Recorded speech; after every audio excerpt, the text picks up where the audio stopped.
Hey everyone, I'm Anne. Welcome to the Let's Get Naked podcast, where we dive deep into vulnerability.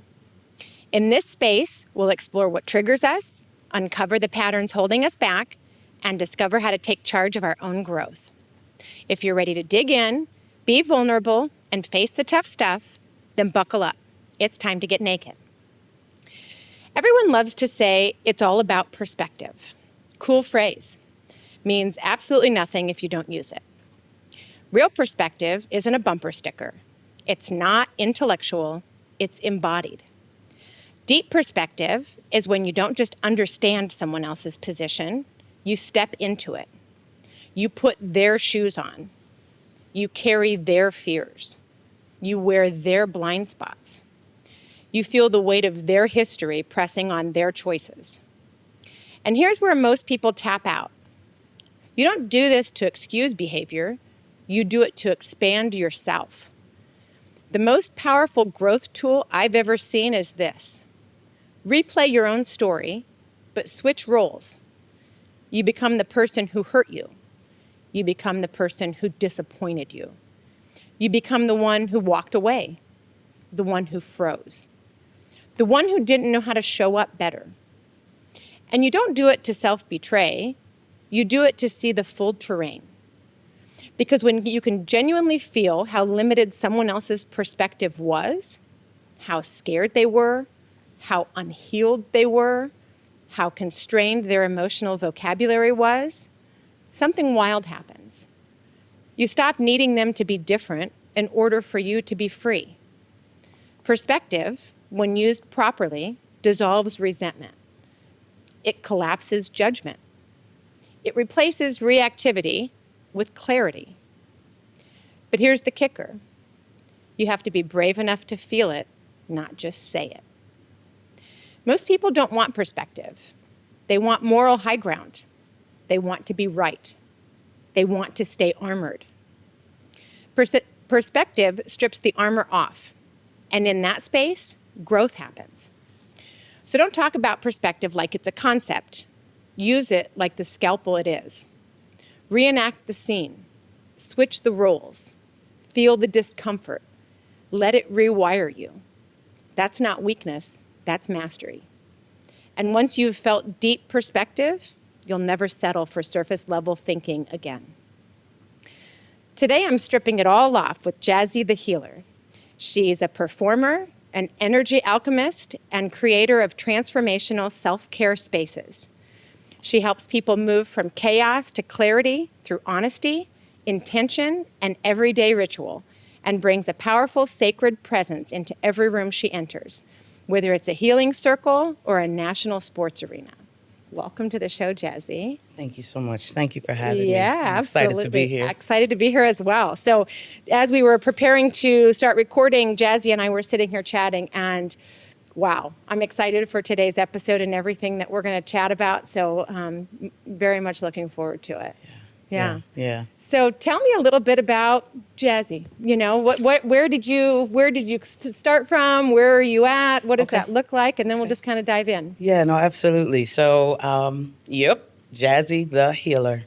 Not because I can do anything to heal you, you know? Yes. I mean, sure, I am a massage therapist, a Reiki master, a coach, and a host, and all the things, right? But I am Jazzy the Healer because I am committed to showing up and doing my work to heal me. You know, there are a lot of times we find ourselves with certain titles or descriptors. And before the Jazzy the Healer journey, on Instagram, my tag or title or name was Jazzy the Music Geek, you know? Yeah. And I've always been Jazzy the something, Jazzy the daughter, Jazzy the sister, the friend, the singer, the host, the whoever, you know? And I'm okay to be all of those, but all of those things make up Jazzy the Healer. I've been through a lot of stuff. And I am finally in a space, and I'm grateful for this journey, but finally in a space where I'm committed to healing me. Yes. Consistently, every day, doing the things that actually get me the results that I desire. Yeah. So Jazzy the Healer is a bunch of things, all the things, if you will. That's really powerful that you say yeah. that, because I think even when I was reading your intro yesterday and saying like Jazzy the Healer, you just changing that and saying you healing you, right? Me. Because I think that really, yes, you can heal other people. Sure. And your light does that. Right. But like what you're saying as far as you being the one that's healing you, I think that's the most important Yeah. component of that. And I co-sign that for myself as well. Because it's Absolutely. like, I'm not doing anything for anybody else. I'm just being a lighthouse, Right. which is just being me, right? And then you're the Yep. light for whoever else is supposed to be in your orbit, Absolutely. Literally just doing my work. And through all the other mediums and the titles and the accolade or even the credentialing that I have, I want to stand with you, with Yes. anybody, Yes. to hold your hand and be with you in the trenches while you do your work. Because, baby, you're going to have to do Yeah. your own work. Yeah. You just don't have to do it on your own. Yeah. And that's the difference. That is the difference, and That's it's it. really powerful. To me, I think that's the meaningful work that Yeah. really doesn't even feel like work, is being able to hold Yes. space for other people, right? Yeah, I mean, and just sure, give it's them heavy work, but it also, It is. oh, it's so rewarding. Yeah. Yeah. It is, because you know the before and after, right? If you've done your own work, and that doesn't mean you're done, right? Like No, not at as all, I tell not ever. everybody, like it's a lifelong journey that you're going to go through. But being able to like help other people and hold space for other people that are going through Absolutely. their big chunks of work, Yeah, there's power in that. yeah, absolutely. There's so much power in being able to stand next to someone and say, oh, no, baby, I got you. Yeah. You know? Yeah. We talked about this earlier. We're both Yeah. huggers, and Yes. I'm a hugger for that reason. I'm willing to hug you and hold you long enough for you to fall apart, but tight enough to help you put yourself back together. Yeah. You know? I will say, yeah. Jazzy is literally one of the best hugs I've ever gotten. I came into the show and she was just, for what I will say is an uncomfortable amount of time. Not for me specifically, Sure. but other people, I feel them pull away from stuff. I had my sister-in-law who said a couple of years ago, actually both my sister-in-laws, they were telling me about, doing a hug for 10 seconds. And back 10, then that 15, felt like right. forever, because Yeah. I came from I'm not a hugger and all of my different stuff that Right, went girl. in. And now I am, for the last couple of years, it's get in here. And it's thrown all of my friends that have been in my circle for a long time completely off. Because normally I would show up to their Where'd you get house this and it's hugging like, from, honey? exactly, Don't I'm do like that. fist pump or just like, hey, everyone else is hugging, I'm not. And now I'm like, get in here, let's do it. So yeah, it's powerful. It's Yeah. powerful to connect with somebody else that way and not have any.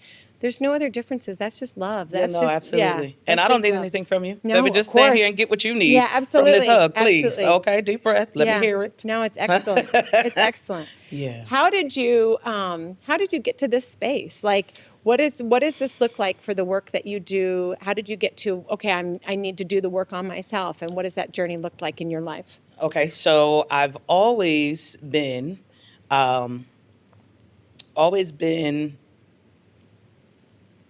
a helper, if you will. Like, I come from a family where we did a lot for the church and for the community and so on and so forth. So I was taught to work and do and show up for people and help, Yeah. I have a song, and one of the lines is, I was raised to be people pleasy, if you Yeah. will, Yes. and we don't always consider it to be people pleasy until we've grown up a little bit and had that shift in perspective, if you will. But I got to a place in my life where I couldn't perform for people anymore. I couldn't do it. I had to get real with me about who I really was and what I was really feeling. And it took a lot of bad decisions and Sure. a lot of stupid relationships and, crazy situations to get me to that place of being able to recognize and be willing to admit that, oh no, baby, I'm depressed. I'm depressed. I'm going through some things, and this is not this just because I've always been this way doesn't mean I always have to stay this way. And something has to change, So went through a bunch of tough stuff, lost people that were very close to me, family members, things like that. Ended up going through a divorced child and, really getting to, I feel like I had hit rock bottom. And not because I was so down and out and didn't have nowhere to go, but I didn't know how to take care of me. Yeah. I didn't know how. Does that have anything to do with kind of the performative nature of stuff? Of when you say that, it makes me think about you're performing so much that you don't realize when you talk about I'm depressed and I'm this. You have to really be able to take a savage look at what's underneath the performance. Yeah. To see I'm not okay. Yeah. I need to Yeah. triage myself instead of putting on this performance and this show for Exactly. everybody else and their expectations. No, I do think that there was a part of me that instinctively knew for a very long time in my life that no, this doesn't feel good. The way I'm moving, the way I'm living, the way I'm showing up in these spaces, family, friends, work, whatever. It's not. It's nice, but it's not. It's.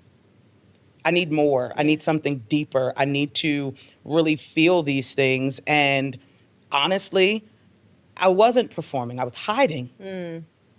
I was hiding a lot, and it wasn't until I started to get free where that's where I became comfortable in a more performative space. Sure, I've always done choirs and show choirs and all of that in school growing up. And yeah, I was part of the drama club, baby. And if you know me, you know I'm going to have us a good time, okay? I likes to cut up. I love that. However, it wasn't until like I really hit that rock bottom and recognized that there were things that I didn't like about me, but there were also things that I loved about me that I wanted to spend more time with. And, that's when I was able to really start putting myself in the spotlight and not judging myself and picking myself apart. Yep. It just, girl, yeah. Yes. That was 2019, and I'm so grateful. Yes. Oh, I'm so grateful. That was a space where, again, I really just had to learn how to take care of myself. And I tell people all the time, it sounds really silly, but self-care saved my life. Yeah. Self-care saved my life. I had to relearn what it meant to, okay, what does a typical day look like for me? I am going to go to work, but then after that, am I going to cook myself dinner? Am I going to do my laundry? Am I going to, so I got to a point where I had routines, baby. I was going to the produce store every Sunday, doing my meal prepping. Laundry days became ritual. Yes. And baby, I'm telling you, oh, there was something about spending time with me and nurturing me and giving myself permission to just be. I don't have to worry about if somebody likes the music I want to play or if I have to watch a certain show or whatever. No, baby, I'm going to do for me. I'm going to show up for me. Yeah. And that was the shift for me. It really made a difference. And after that, I was like, oh, no, baby, I'm going to tell everybody. Yeah. I'm going to tell everybody. Take care of yourself first, boo. It's you. I so fucking love that you're saying this right now because it is exactly where I feel like I am, right? Yeah. Because I just don't think people realize when you talk about laundry and food prep and do, all of the things, it's about the intentionality and the presence and really it isn't self-care like, oh, go get your nails done. Like, sure, that can be part of it too. But that self-care like at that root level of really holding space for yourself. Absolutely. And what do you want and not doing it for anyone else, right? And really, like you said, laundry day turning into a ritual. You're the one holding the fucking paintbrush. Baby. You get to paint it however you fucking and want I'm a to, Picasso right? that thing, Absolutely. baby. Same, right? I only get one life. I'm going to fucking make it amazing. But I didn't realize that before kind of going all in on myself as well and how important that is to say, what do I want? Really, I tell people like I date myself, right? Good for because you. it's I love that. I want that to be like, what do I want this Friday evening to look like? And to me, my favorite Friday evening is being at home with my music on and my incense and my, reading a book or, whatever it is, right? Yeah. Very different than what it was 20 years ago. But Girl. but it is all about me and what Absolutely. do I want? And it doesn't have to cost a bunch and it doesn't have to be all of these things. It is just a mindset shift of I'm not just running through this mediocre day hamster wheel of bullshit. Right. I'm actually really getting intentional and connecting with myself and figuring out who I am. Because I think Absolutely. we've all spent decades just piling slime on top of ourselves. Of course. Doing things that we don't want to, not speaking our truth, not allowing our bodies to tell you, to listen to your gut, right? Absolutely. I spent a lot of years doing things that my body was screaming, don't fucking do that. When your body is screaming no, and my mouth was saying, yes, of course I'll overextend myself, right? Of course. That's fucking terrible. So it's like, for me, when I talk to people and they're like, how do I start? get intentional by speaking your truth and honoring your body. When your Yeah. body is saying you don't want to go do that thing, just say no. No is a full Yeah. sentence, and it might be uncomfortable in that moment, and then you can enjoy your jammy jams and your fucking tacos and you know, Right, at home by absolutely. yourself Chill without out, having to be yes. out somewhere doing something for someone else because you feel like you needed to. Yeah, I think oftentimes people have this struggle of where do I start? Yes. Because I'm trying to figure out who I am, trying to figure out what I actually want. I'm trying to unlearn all the stuff that was taught to me or all the stuff that was indoctrinated or conditioned into me. So I'm unlearning and I'm trying to figure out who I am. But I think we could all use a second to step back and start with who I'm not. Yeah. Who don't you want to be anymore? That's excellent. What are those things, you Yeah. know? Like, who am I not? I can't tell you for sure all of who I am. Now, maybe today, baby, trust me, you ask me who I am, I'm going to give you a whole rundown. However, I know earlier in my journey, it was hard. It was hard to say, okay, well, who am I? Who do I want to be? Let me start with who I don't want to be anymore. Let's get rid of the things that don't serve me. Yeah. And then take a look at what's left and see, okay, baby, yeah, I could do something with this. Yeah. I could add a little sauce to this, honey. What Mix a it up great good. tool. Yeah. What a great tool to even just change the perspective on Yeah. that and say, who am I not? Who do I not want to be? Who am Exactly. I not carrying forward in this? You know, Exactly. I read in something that you wrote on your questionnaire about no longer feeling like you had to carry versions of yourself forward to keep other people comfortable and happy. Because as I know too, as you grow, there are versions of you that are no longer around. And that does not always make other people happy or uncomfortable. Sure, They're not sure. happy for your growth. There are a lot They're of like people that. Yeah. who, and obviously not just in my life, in all of our lives, Absolutely. you know what I mean? But there are people who benefit from your lack of boundaries. Yes. And your lack of boundaries is not because you want people to walk all over you. It's Right. just because you don't really know any different or you don't feel empowered to actually make the boundary and stand on that bad boy. You feel me? Like Yeah, I we do. do a lot of talking about being 10 toes down for something. You're 10 toes down for your partner, 10 toes down for your work, 10 toes down for whatever the latest cause is that we all believe in. Baby, how about being 10 toes down for you? Set your boundaries and stick to them. The people who are going to have a problem with your boundaries are those who benefited from you not having them. Yeah. And unfortunately, a lot of those people are the people closest to us. Yeah. The ones who, no, they don't want to hurt us, but they can't help themselves Yeah. because we spent a long time, regardless as to whether we were conditioned that way or not, we spent a long time teaching them that they didn't have to treat us any differently. Yeah. Yeah. Yeah. You have to get very honest with yourself We about do. that so that you will be able to stand 10 toes down on saying, I'm not putting up with this anymore, no matter what that looks like, and honoring no matter yourself. who it is. And no matter who it is, and no matter who you have to walk away from or who falls Oh, off sweet in your baby, life. that's hard. It is, but it's like when you It's realize hard. you're the most important person that you're supposed to take care of, right? You're number one. You are your And star that's really player. hard because it's like we've been conditioned and the behavior has been modeled to us of being the martyr, of taking care of everybody Absolutely. first, making sure everybody Absolutely. eats before you do. And so, you know, even in the last couple of years for me, it was, okay, I'm going to figure out what that looks like for myself to put me first. Yeah. And that's super uncomfortable and super weird to be like, I can't focus on that. I have to take care of me. Even when it's one of my kids, it's like, hey, I need something. I'm like, I got to check in with myself. Do I have something to give? Right? We were talking about the exactly. cup, and is there something that's there? Exactly where this was all taking me right to. It's like, do I have something to give? Mm-hmm. Most of us were taught. We'll start with the advice piece of it because, I mean, oftentimes when we're dealing with friends, family, even strangers, we're like, yeah, babe, you can't pour from an empty cup. Yeah. And it's become so cliche that we say it flies right out, and we don't think twice about it. We swore we just gave somebody the best advice. And for a long time, I thought so too. I thought it was good because it's valid. It's true. Sure. If the cup is empty, baby, nothing is coming out of there. Yeah. But who tells us when to stop pouring?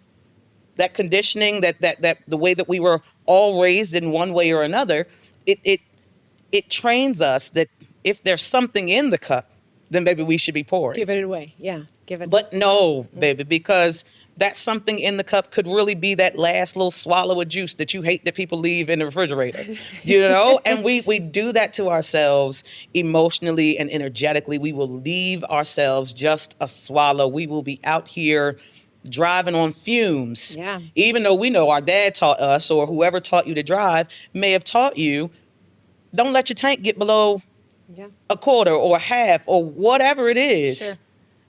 Y'all didn't tell me that about my heart. Yeah. Nobody told me that about my heart. Isn't that wild?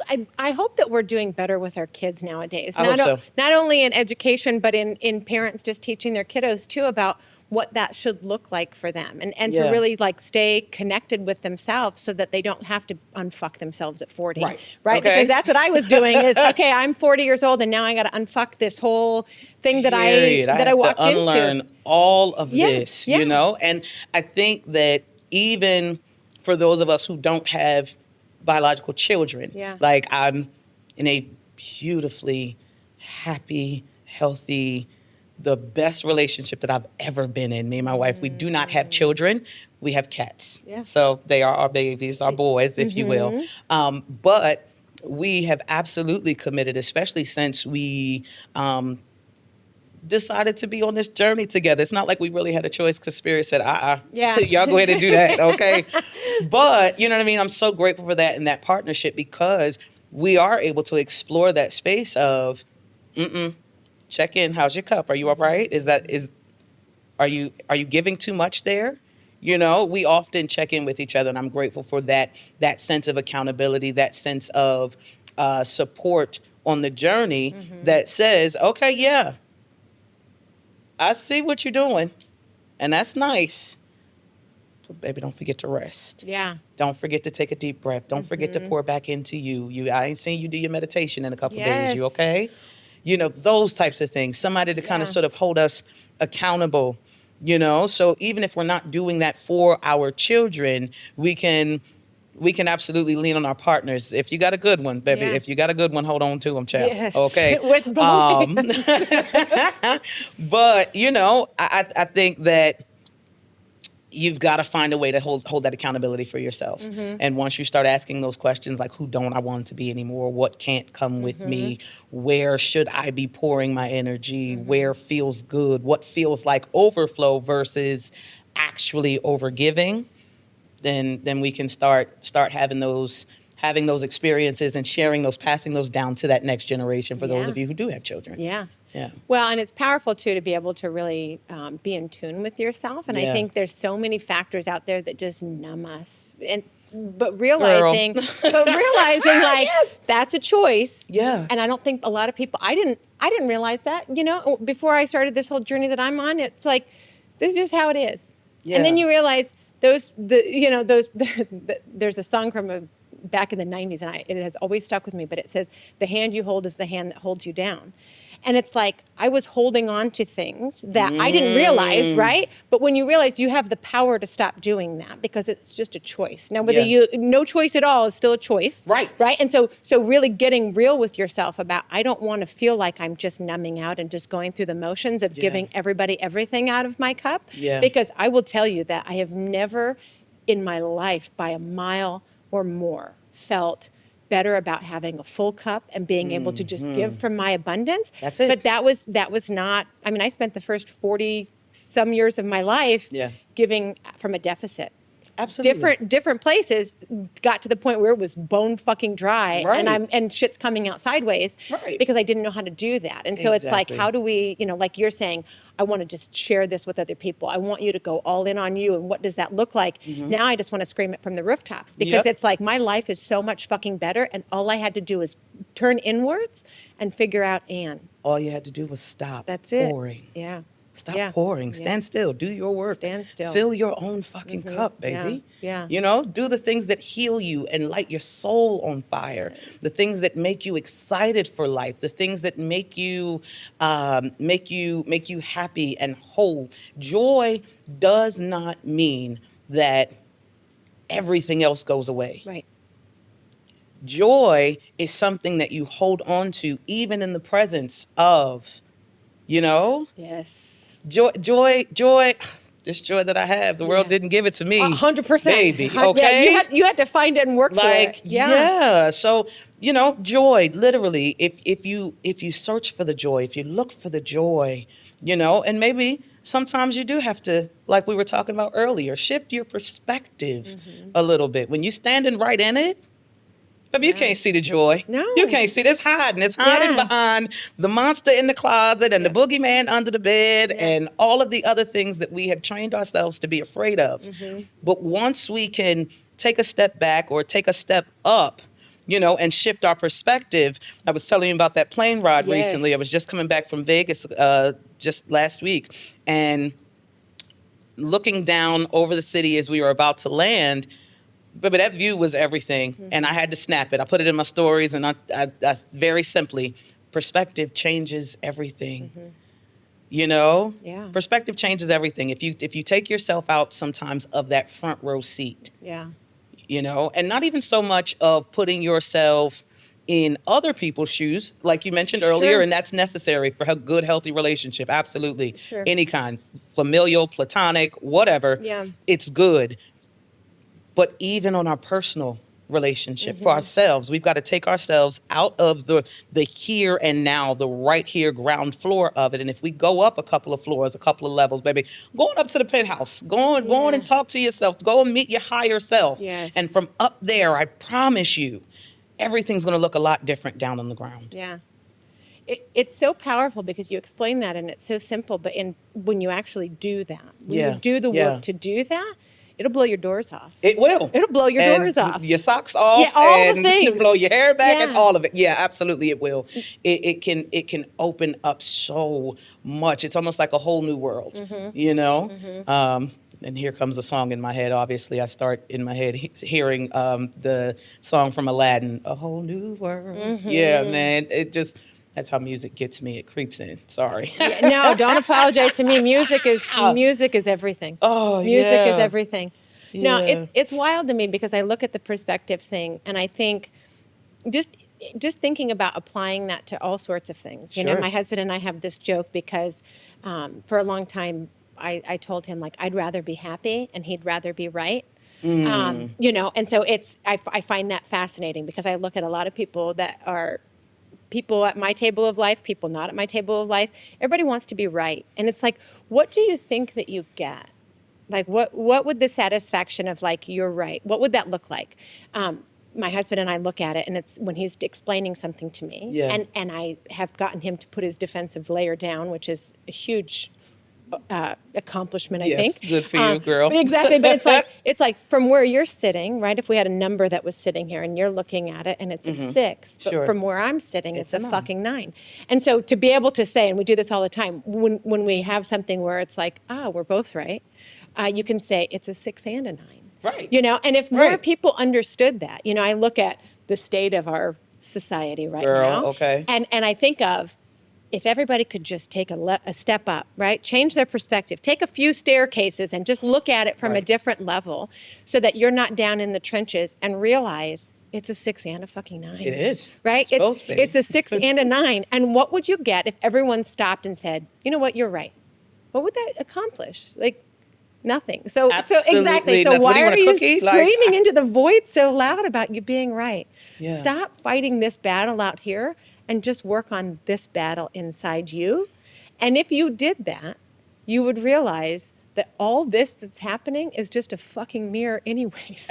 And that's the thing. That is one of the things that I share with a lot of my clients. And I just remind us, I do my best to remind us all that all of our external relationships are literally just a reflection of the relationship we have with ourselves. That's it. So, okay, you're screaming at a mirror. Would you rather be right or happy? You're screaming at a mirror. Yeah. Realize that. If you're listening and you don't fucking realize that, get really curious about that concept. Yeah. Because when you really lean into that and realize, what is this person meant to show me about myself? Come on. Exactly. You're talking. It's true, right? So every relationship that you have in your life, whether it's your mom, your dad, your wife, your best friend, the person at the grocery store that's annoying the fuck out of you, Honey, right? The guy that cut you off in traffic. Exactly. Everybody, all of that, right? But look at it. Go into your day with that perspective of it and see what that teaches you, right? Yeah. Turn the fucking fucking noise off that the world is just berating you with, right? Absolutely. Whether it's social media Absolutely. or news or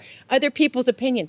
Turn that volume down Mm-hmm. and just get real curious about what things are bringing up inside of you. Yeah. Right? Because people think, oh, that's my trigger, avoid it. And I think that trigger is your fucking assignment. Plug Okay. into that. That's Talk. your homework, Yes, right? ma'am. That's your homework. That's it. That's what you're supposed to be working That's on. it. And if people realized, like, you didn't just get to a certain place, which I think is the 90%. People got to a certain place and they think, okay, this is where I am. And then they do that day on repeat over and over. Who said we were done growing? Right? I want to live 90 full years, not the same year 90 fucking times. Okay, right? talk about right, it. Yeah, exactly. that's good. Yeah. That's good. Yeah. So it's like, Yeah. what are you going to do about that? You know? And plugging into yourself in a way instead of just pouring out of the half empty cup or the empty cup or whatever that looks like on repeat on this shitty, mediocre day that you think that's what life is about. Newsflash, here's a fucking public service announcement. That's not what life is about. Yeah. Yeah. Yeah, no, absolutely. Absolutely. It's really, really about getting to the nitty gritty of what is it going to take for you to be full? Yeah. Finding your joy and your purpose. Like, you got to feel like you're in your purpose, girl. Tell me, because I can feel your energy, right?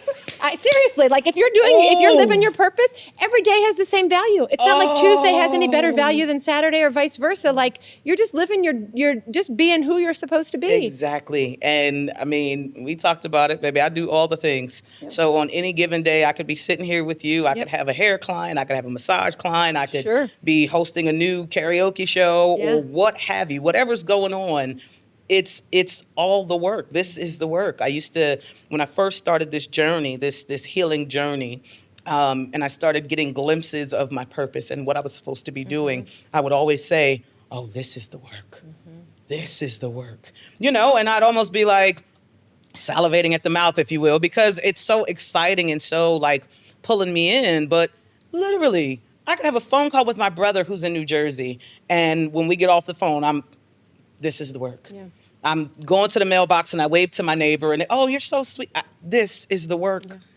I go on date night with my wife. We have a good time at a restaurant, sit across from a couple, and they're like, oh, God, you guys are amazing. Yeah. This is the work. Yeah. It's about embodiment. And if we all could get to the space of embodying our best self, our highest self, not our perfect self, just the one who's actually working to be better. I think we'd all find ourselves in that, oh, baby, this is my purpose. This is the work. This is what I'm doing. They say if you do work that you love, you never work a day in your life. I believe that. Oh, no, baby. It's still work because I be tired, okay? I'm ready to go to bed, baby, almost always. But it's because I give everything I have. Yeah. And I'm so grateful for it, for this work to be able to consume and take all the energy that I have. But it also replenishes me in such a way that I'm like, all right, give me 2 hours, baby. I'm going to be right back. Absolutely. Absolutely. But isn't that great to realize what it is that is replenishing you? Because I feel like in the last couple of years, I have really found what my purpose is, what my highest purpose is. Yeah. And doing that brings me joy. Because it doesn't matter how much I'm giving, it's given right back, right? And understanding that my cup stays full. And when it doesn't, being self-aware enough to say, I don't have that to give. Yeah, baby, I don't have a capacity for that. I have to go get me some rest. Absolutely. I had an experience that happened a couple weeks ago where I had just been kicked in the fucking teeth, with everything that was happening in life. And my middle daughter was struggling with something, and she called me and she needed something, and I said, yep, I'll be right there. And I was already, at the end of my day, it's 8:00, and I'm empty. I know that I'm empty. And I hung up the phone, and I got up to get, go get in the car and go to her. And I didn't even get 10 steps. And I said, Anne, you don't have it to give, right? And when it's your daughter or your kid, it's just like, I should. What's wrong with me that I don't? And I didn't allow that nasty negative voice to come in and just said, I don't have it to give. And I called her back and I said, you know what, babe, I don't have it to give. And she was like, what's going on? And I was able to tell her what I had going on. And it actually worked out, best for both of us, because then she can see I'm human, number one, which I spent a long time Trying not to be. Absolutely, Right. trying to be this tough Supermom everything. with this cape and baby. Okay. And nobody needs that, right? They don't need me to model the fucking shitty behavior that was That handed got to you me. there. Absolutely. Right, exactly. So being able to show her that vulnerability, I love that. she ended up bringing me dinner, coming over, and it actually helped her get out of her own fucking way and out of her own head by being able to help me. Exactly. And so it's just like, what a beautiful thing. But it literally took me being on my knees to be able to even say, I don't have it to give. No, and then baby, I being get willing that. to receive from someone else, because I think a lot of us have a hard time receiving that. We do. Yeah. We do. Yeah. Similar story. Last week, the week before, it was a couple weeks ago. Our routine most of the days is like I'll wake up. I host a lot at night, so I don't go to bed until the wee hours, and then I try to pop up as early as I can to make sure I get my wife to work on time. Sure.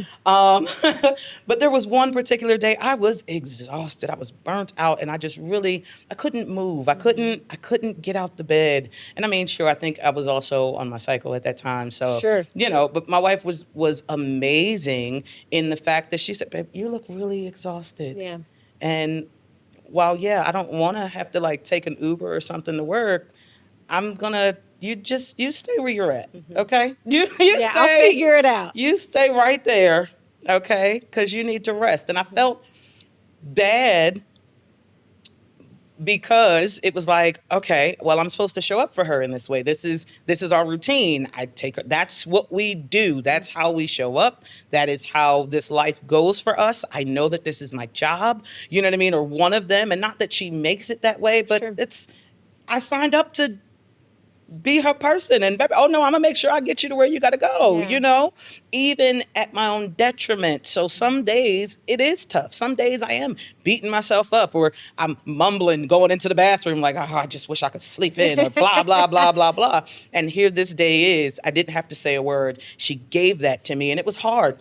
It was still hard to receive because once I finally got up for the day, I'm like, maybe I should take her some lunch. Maybe I should do it. No, fool. She said rest. It's okay to rest. And oftentimes, I'm telling that to other people, but I have to even doing the work, even being Jazzy the Healer, because it's a continual thing, not Jazzy the Healed. You feel me? Sure. Baby, I'm still working, okay? I'm still doing my work every day, Punch in okay? every day, babe. But I had to receive that. I had to sit in that and remind myself that rest is, in fact, a requirement. Yes. Baby, there is absolutely no way to get to the end. Those goals that you've set for yourself, the things that you desire, how are you going to enjoy them if you dog tired, if you burnt out, broke down, busted, and just, baby, no. Yeah. No, we're not doing that. So I take those pockets to rest when I can, and I'm grateful for those relationships and those times where the safety is there to express that, no, I don't have the capacity like you did with your daughter, or like I do with my wife, or anybody really. Like, baby, no, I don't have that. Yeah. I don't have that. Well, and speaking your truth that way and being okay with that, whatever the fallout is, Whatever it knowing is. that you're the most important one to take care of, even over your wife, even And that's over it. my Yeah. daughter, even Yeah. over.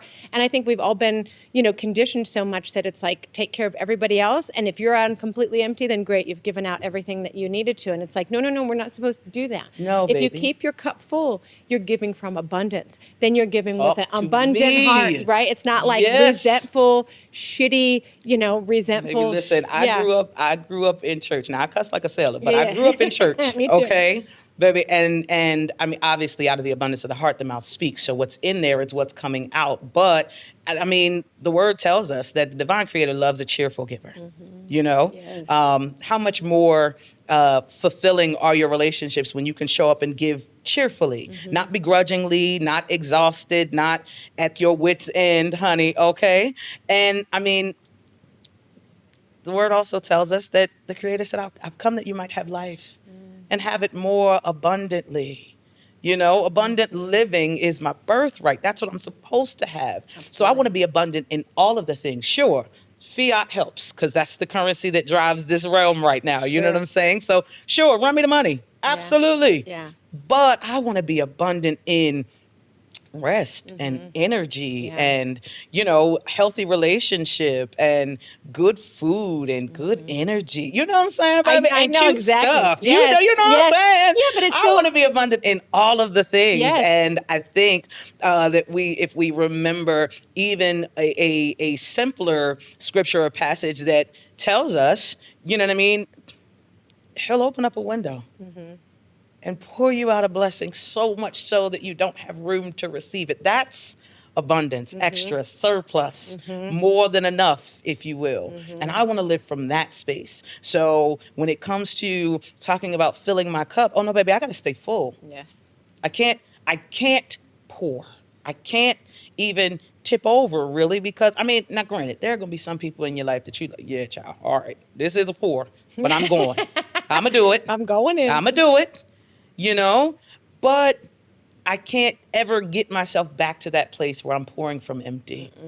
I don't even want to, baby, if we get to that place where we have to look and consider the glass, whether it's half full or half empty, whether it's a 6 or not, baby, no, I got missed. to stand still. Yes. I got to, hold on now, because something is happening to my cup. Get me a new one because, baby, it should be full. It should be able to overflow. I should be able to show up well, not only for me, but for the people around me. And I want to do that. The only way I can is by living a full, joyful life where I'm setting my boundaries and I'm allowing myself to stand 10 toes down for me. Yes. You know? Yes. Energy is everything, and most of us are spending it like drunk gamblers at a Vegas blackjack table.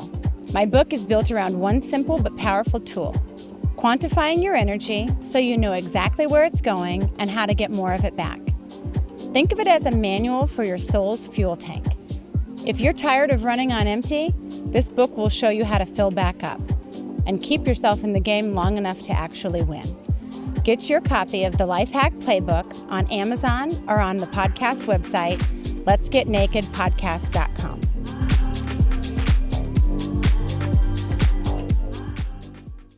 No, I do, and that's the shit that I scream from the rooftops because Yeah. I think we have just all not gotten our heads yet around that taking care of Yeah. you is number one, even though it feels, Selfish. right. It does feel selfish, but it's That's- like I always use the example of like when you go on a flight, they always say put your mask on first. Yours yeah, first. not somebody else, no matter baby, whether it's I your can't kid or anybody's. do a thing for you. Yep. If I can't breathe. Right. And it's okay to say, I can't breathe right now. I don't have the capacity. That's nothing against the other person that's Right. It doesn't, speaking it your doesn't truth. even mean that you don't want to. No, of I think course. oftentimes we, child, Bible, double-edged sword, okay? There are oftentimes, I was raised on the idea or the mindset that we shun the very appearance of evil, right? I think it's about your perspective and what you might consider to be evil or wrong. And some of the things it was like, no, we don't want to look like we don't want to do something for somebody, So if say my grandma were to ask me something, ask Jazz, don't you want to come over and do? Well, no, not really. I don't want to. Yeah. But is that disrespect or does that just make you uncomfortable because I'm speaking my truth? Right. Now, will I? Yeah. Because again, there are some relationships that you might show up for and say, "Yeah, babe, I'm gonna do it anyway. It's fine. Yeah. I'm coming. I Yeah. got it. I'm gonna take you Grandma's to one work. of I'm those. coming. Gram or grandma or Sure, whoever. sure. Your daughter sometimes or my wife, like whoever. But literally, sometimes you will give, and sometimes you won't. And we have to give ourselves permission and the grace to say, no, that's not evil. It's not wrong. It's my truth, and I'm allowed to say that. I'm allowed to say, no, I don't want to. I don't feel like that. I don't have the capacity.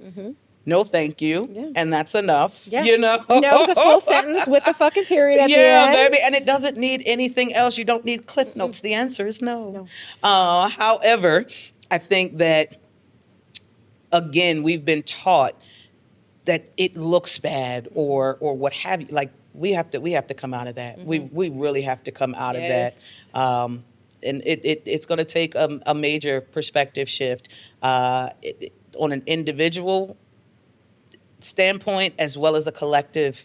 Like we all have to really shift that. Agreed. Because if somebody tells you no, are you looking at them like, well, why didn't you want to do it? Right. Like it can't be no is a full sentence for me, but it's not a full sentence for somebody else telling me True. no. True. Like it's gotta be across the board. And I think that if we start to handle ourselves, handle those external relationships the same way we would want for them to handle us.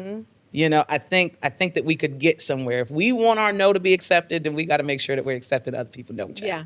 Okay. Well, and also not giving a shit what other people think And in the best not possible being way. concerned. Exactly. Yeah, because that's not a fuck you to them. It's a I'm willing to stand up for myself enough to not care what the optics of that are. And I think that's really hard.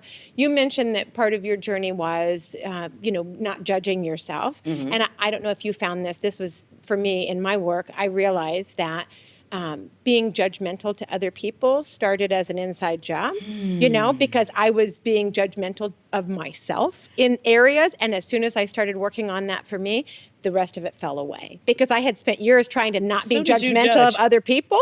And it was like, that's actually not where the root of it is. The root of it is being judgmental to myself. So go inward again, like for any of those things that you think you want to work on, it's an inside job. Yeah. Right. So work inside first. One of the cliche things about judging people, like you hear it all the time. As soon as you point one finger at somebody, you've got at least three pointing back to you, right? Yeah. Well, yeah. And as cliche and as surface as it is, it's the absolute truth. Because when you think about it, when you sit and you hear your judgments of other people, when you play that thing back, baby, run the tape back. What is that saying about you? What about them triggers that part of you that you don't like? Yeah. That's exactly what it is, too. What is it? It's literally exactly what it is. And if you're willing to... Oh, she's too loud. Yes. Well, baby, so are you. Yeah.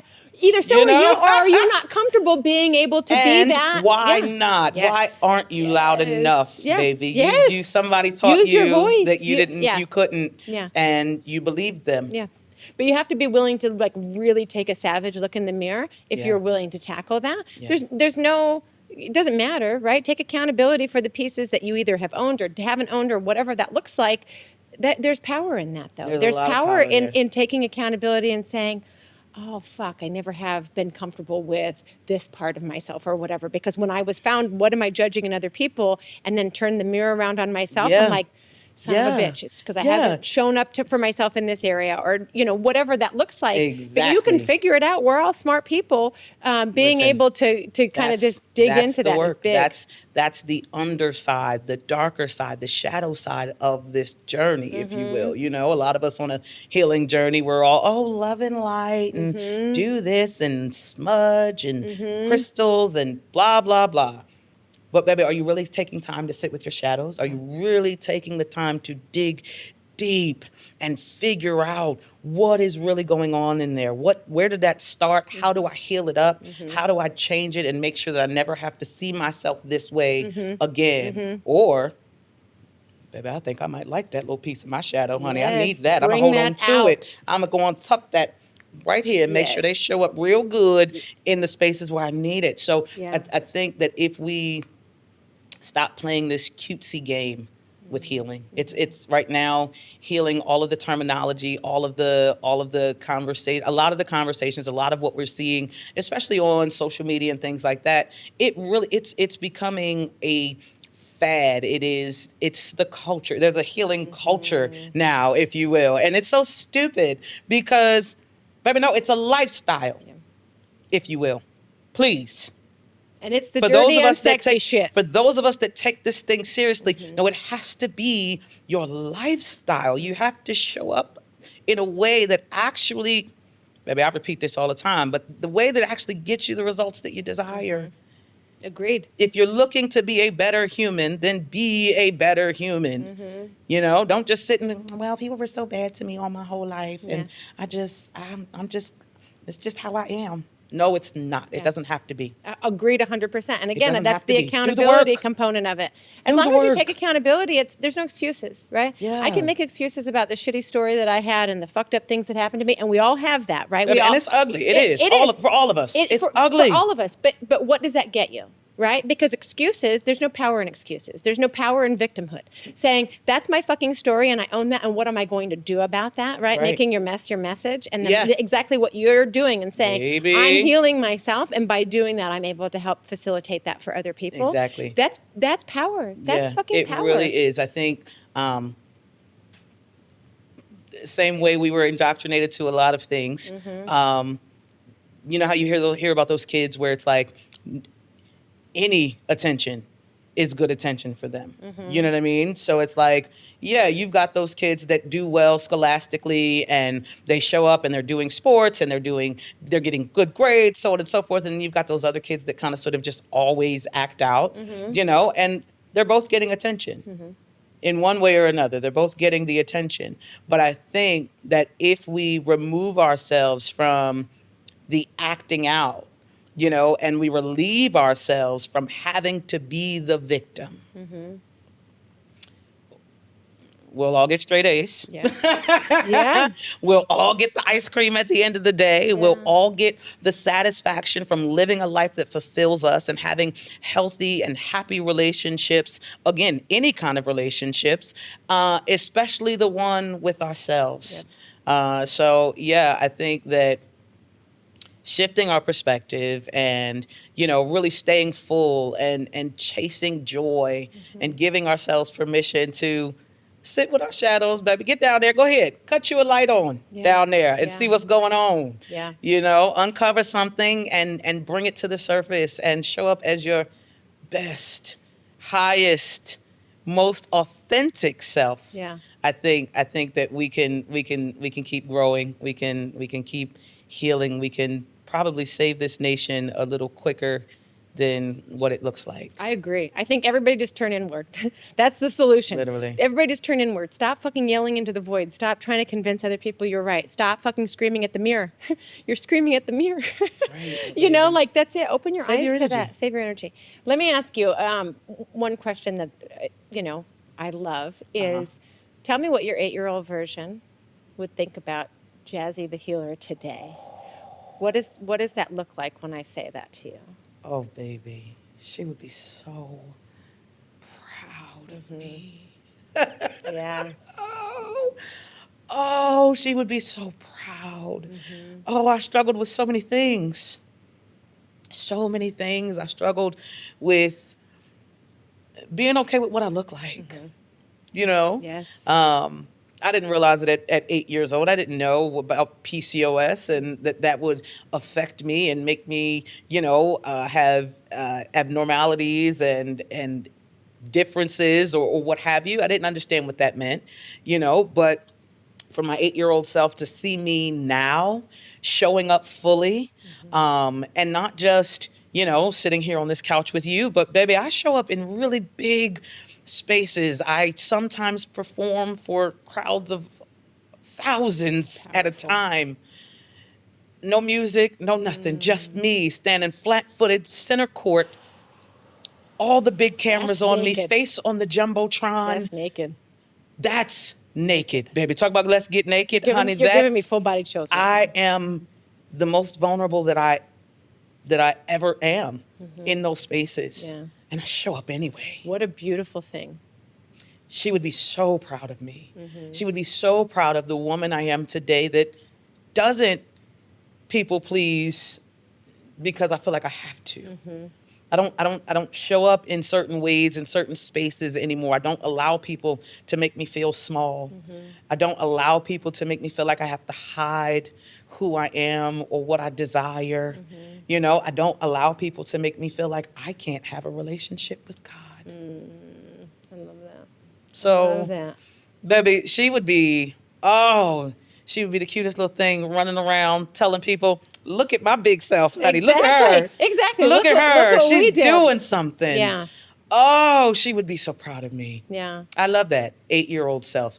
We normally always think about our younger self, and I don't know that I've ever put an age to it. There's a cute little picture of me. I think I'm probably like 4 or 5 in this picture. And I often, when I post about my younger self, I'll use that photo. But I don't think that little baby had much of a care in the world. Yeah. Except for like, whose house am I going to after church, or, you know, that type of, Yes. who's doing my hair this week or whatever. You know what I'm saying? Yeah. But at 8, baby, there were definitely some things. Yeah. Definitely some things that I was having to deal with and started hiding from and all of that. You know, there were a lot of things, but I'm so grateful. I'm so grateful for the life that I have now. It's not perfect. No one's No, it's not No one's perfect, is. baby. I still got the get an oil change on the car, honey. I'm late on that, okay? But life is not perfect, but it's mine and it's beautiful and I am living it out loud. Yes. And yes. baby, my 8-year-old self would be proud, but the biggest part or the best part about that is, baby, my 40, almost 41-year-old self is proud. Yeah. Proud. It's powerful when you can really see that and give yourself credit for what you've done. You know, Yeah. I have this between 8-year-old and 80-year-old. And I think, what would that 8-year-old, which to me is the innocence of a child. Sure.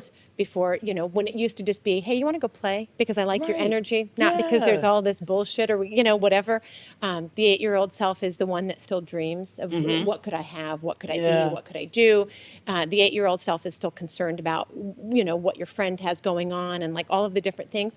And the 80-year-old self is, how can I make her proud for what my impact on this world was? Right. What is my legacy? What is my, you know, what am I doing to make this world a better place than I found it? You know, that's for me, my mission is, how do I make today better than it was? You know, how am I a better version of myself? And those two versions of me will be standing up on the fucking chair, cheering, screaming, cheering when this life is over, you know, and knowing that I didn't leave anything on the table, that that it's a life well lived all the way around, that I have the scraped knees and the belly laughs and the kept getting back up and made mistakes. I mean, I think so many people are so afraid to swing for the fence with whatever it is that they want to do because they're concerned about what other people think, you know. And often. That is often what stops us. Yes, and when you're 8, you don't give a fuck about that. You know, it's like you go do. When you get to 80, listen, I farted. Sorry. Yeah, exactly. It is what it is. You just don't have to care.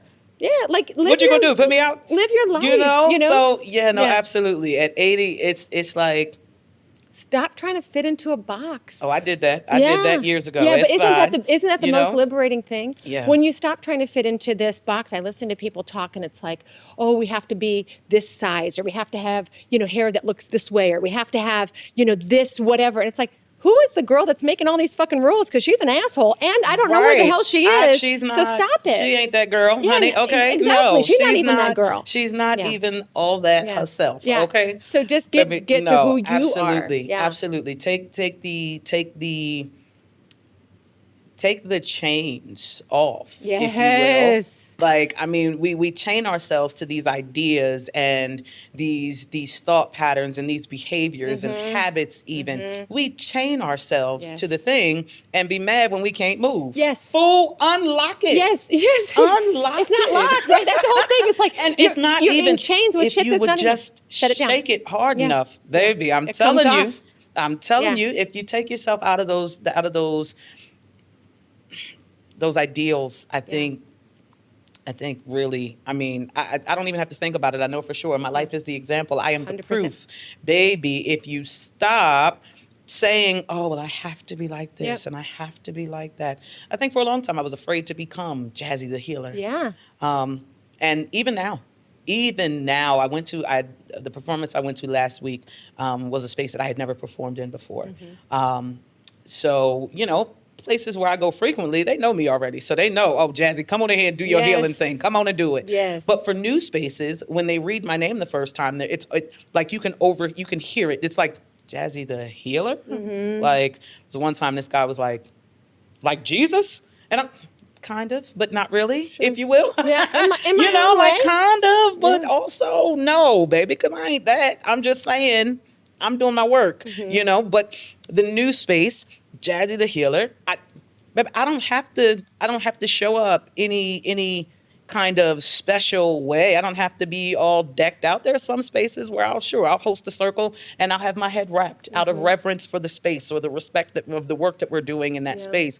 But no, sometimes I'm gonna show up in my fatigues and my Steve Maddens and my little Christmas light socks. Okay, don't worry about that. But yeah, I'm gonna show up, and then sometimes I'll have a hat on or whatever. But I'm just gonna be me. And yeah, she don't look like a healer. That's the biggest compliment you can ever give me. Yeah. She don't look like a healer. Good. Yeah. Because I'm not supposed to. Well, and it gives other people permission to be their authentic selves as well, because it doesn't have to look like any specific thing. Like that's not the goal.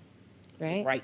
Just be you. Just show be up. you, right? Just show up. Oh, I love it. Oh, and that's one of the things that I'm most passionate about, honestly, is just creating spaces where people can come, be their authentic self. Yeah. You know, get what they need in the space. Yeah. And find the strength, the encouragement, the empowerment to keep going. Tell our listeners how to find you. This hour has just literally flown by. And Oh, so we're going to, already? so we're going to have to wrap it Okay. up, but tell people how to find you before I wrap it all the way Absolutely. up. So I think the best way to find me right now is follow me on Instagram at Jazzy, Jazzy _ The Healer, TheHealer. Nice and simple. Jazzy _ The Healer. From there, you can hit my link tree and get connected with all of the things that I do. Pull up on me at karaoke, come into the healing circle, you know, like whatever, babe. Let's hang out. Let's get us a Pepsi, honey, and have us a good time. I love okay, it. Jazzy, thank you so much for absolutely. coming Thank you today. for having me. Yeah, I appreciate I it. really appreciate you. Yeah. That's our time for today. So if you have questions, suggestions, or think you have a story to add and want to be on the podcast, send us an email. Casey would love to read your email and get you scheduled. So our email address is ladies@letsgetnakedpodcast.com. And then do all the things to support the pod so that we can continue to do this important work. Follow, share, rate, and review. That's a wrap. We'll catch you next time.